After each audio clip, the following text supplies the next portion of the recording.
Hello, coucou, bonjour, ici Nicole depuis Terre du Sud pour la radio-télévision Attitude Énergie Santé. Alors aujourd'hui, je vais vous faire découvrir un petit massif que j'adore, Diego aussi d'ailleurs.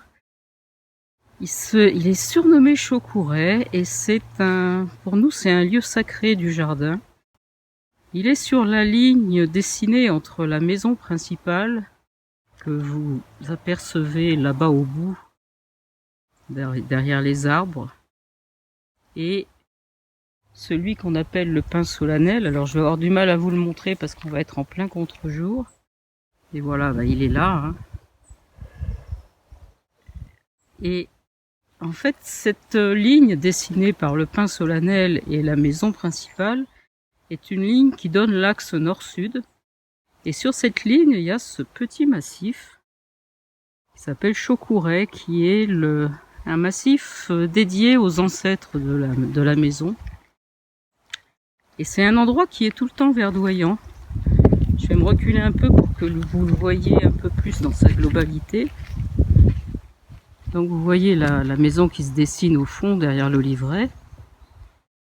Et cet endroit, mais il est toujours verdoyant, même en plein été. C'est une sorte de petite oasis où la vie pullule. Et puis il y a beaucoup de fleurs.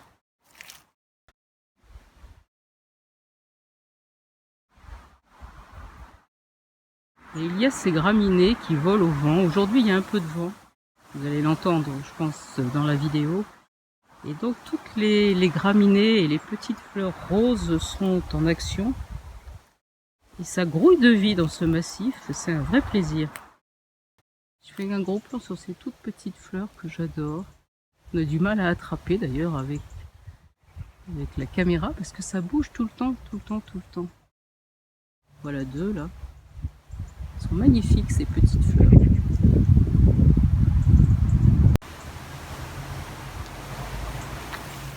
Et je vous présente le petit olivier avec la maison, avec l'oliveraie et la maison au loin. On va faire la vidéo à côté. Nous sommes actuellement à 2 semaines de démarrer le séjour de jeûne holistique, visée thérapeutique de l'automne. Chaque année, à l'automne et au printemps, nous faisons un séjour d'une semaine de jeûne et nous accompagnons quelques personnes qui vivent avec nous. Et à cette occasion, j'ai envie de reprendre avec vous des notions fondamentales pour bien se préparer à une semaine de jeûne. Alors la première chose qui vient à l'esprit, c'est sur le plan alimentaire. Tout le monde en parle de cette fameuse descente alimentaire qui a plein d'intérêt, mais j'ai envie déjà de reprendre un petit peu la finalité du jeûne avant de voir ces deux conditions. Il y a autant de finalités que de personnes qui vont jeûner. Chacun jeûne pour ses propres raisons, ses propres motivations, pose une intention particulière qui est vraiment la sienne, et chaque personne va avoir des intentions très personnelles sur ce jeûne. Mais il y a toujours une idée de se nettoyer, d'offrir à son corps un temps de repos, un temps de présence, un temps où on va ressentir, observer, dialoguer, et on va essayer de lui offrir tout ce dont il a besoin pour qu'il puisse lui-même se nettoyer, se réparer et se régénérer. Donc ça, c'est déjà une première motivation. Et puis après, il y a toutes sortes de motivations qui vous sont personnelles. Mais c'est toujours, en tout cas, sur le fait d'offrir un temps, un espace où des choses qui n'ont pas encore été vécues, qui sont à découvrir, vont pouvoir se réaliser. Et pour ce faire, il y a besoin d'énergie. Donc l'idée de préparation de ces 2 semaines, c'est d'apporter à notre organisme, à tout l'ensemble de notre équipe, aussi bien le corps physique, le mental, avec toute sa gestion, la gestion du stress, etc. Je ne veux pas de dessin dans cette direction. Les émotions, vraiment tout, prendre tout en compte et préparer au mieux toute cette équipe. et lui apporter le maximum d'énergie pour que, au moment du jeûne, les choses se déroulent vraiment dans la légèreté et de manière naturelle. Alors, donc on a vu un élément fondamental, ça va être de bien réussir la descente alimentaire.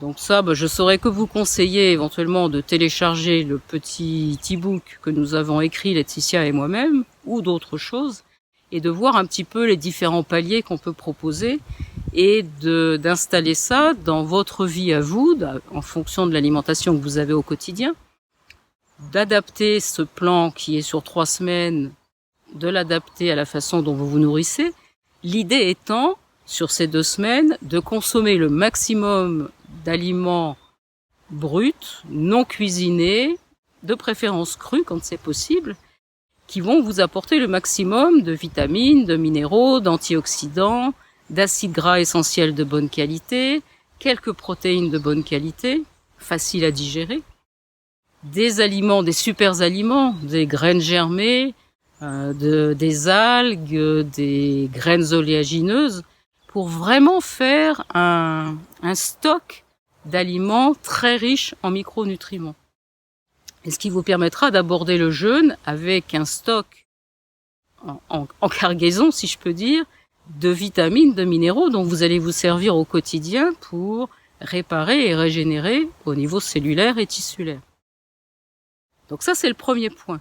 Et il y en a un deuxième sur lequel j'ai vraiment envie d'insister aujourd'hui, c'est se préparer aussi au niveau de la qualité de la respiration. Ça, c'est quelque chose à laquelle on ne pense pas souvent, surtout quand il s'agit de jeûner. Ça vient pas forcément à l'esprit de faire un travail sur la respiration. C'est le moment ou jamais. Parce que la respiration, c'est quand même la clé de la qualité de l'oxygénation cellulaire.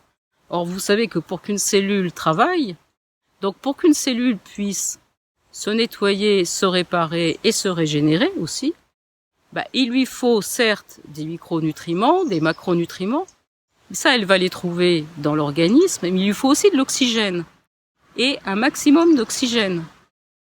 Un maximum d'oxygène avec une concentration très correcte en gaz carbonique. Et là, c'est intéressant de l'anticiper et de préparer aussi son organisme.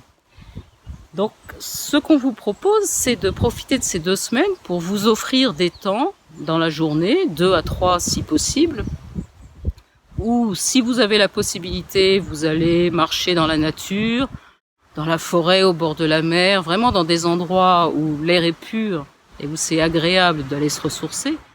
Si c'est pas possible, de trouver peut-être un petit parc dans la ville où vous habitez, ou même de vous fabriquer un petit espace agréable où il y aurait quelques plantes vertes, un endroit bien à vous où vous vous sentez bien, et de vous offrir 2 ou 3 temps dans la journée pour aller prendre rendez-vous un peu avec votre respiration. Et c'est très simple ce qu'on vous propose. Vous vous posez, vous laissez le calme revenir, donc vous faites peut-être 2-3 respirations un peu plus amples que d'habitude, en sollicitant le diaphragme, voir déjà où vous respiriez, si c'est une respiration qui est assez haute, avec une participation abdominale faible, réinstaller quelque chose de plus profond, qui descende vraiment dans le ventre jusque dans la zone des reins. Et une fois que cette respiration est réinstallée et que vous l'avez laissée se reposer naturellement, sans intervenir de manière volontaire sur le rythme, et ce qu'on vous propose, c'est tout simplement de faire de petites pauses poumons vides. C'est-à-dire que vous laissez votre respiration naturelle avec son rythme, mais en fin d'expire, là où vous alliez naturellement reprendre un nouvel inspire, vous attendez un tout petit peu. Alors c'est à vous de jauger vos efforts pour que ça n'intervienne pas dans le rythme de votre respiration. Il ne faut surtout pas qu'après avoir fait ça, vous soyez en train de reprendre le souffle comme si vous alliez mourir. Là, c'est que vous êtes allé trop loin. Il ne s'agit pas du tout de pousser l'organisme, il s'agit simplement de proposer naturellement une toute petite pause expiratoire que vous allez augmenter après au fil du temps. Et cette petite pause expiratoire, Elle va vous permettre, jour après jour, d'améliorer votre réactivité par rapport au taux de gaz carbonique. Et c'est ça qui fait toute la différence dans une respiration qui va être extrêmement efficace avec une très bonne oxygénation cellulaire ou d'une respiration qui va être juste vaille que vaille avec effectivement une saturation en oxygène qui est bonne parce que de toute façon, même quand on respire très mal, on a une saturation en oxygène qui est bonne, mais avec un relargage d'oxygène dans les cellules qui n'est pas très performant. Et ce qui compte, c'est pas tant la saturation en oxygène dans le sang, parce que ça, elle est bonne tout le temps. Ce qui compte, c'est la quantité d'oxygène que vous allez délivrer à vos cellules à chaque instant. Et là, avec cette petite pause expiratoire, vous pouvez tout à fait intervenir sur la qualité de cette oxygénation des cellules. Voilà, c'est de ça dont j'avais envie de vous parler aujourd'hui, vraiment de porter l'accent dans ces 2 semaines qui précèdent le jeûne sur une qualité d'oxygénation au niveau des cellules. Et là, moi, je vais profiter de ce soleil de 17h30 qui est vraiment magnifique. 15 octobre, 17h30, c'est le moment d'aller se mettre dans une chaise longue sur la terrasse de la piscine et de regarder le soleil lentement décliner. Donc, je vous souhaite une belle soirée et je vous dis à demain pour une nouvelle vidéo.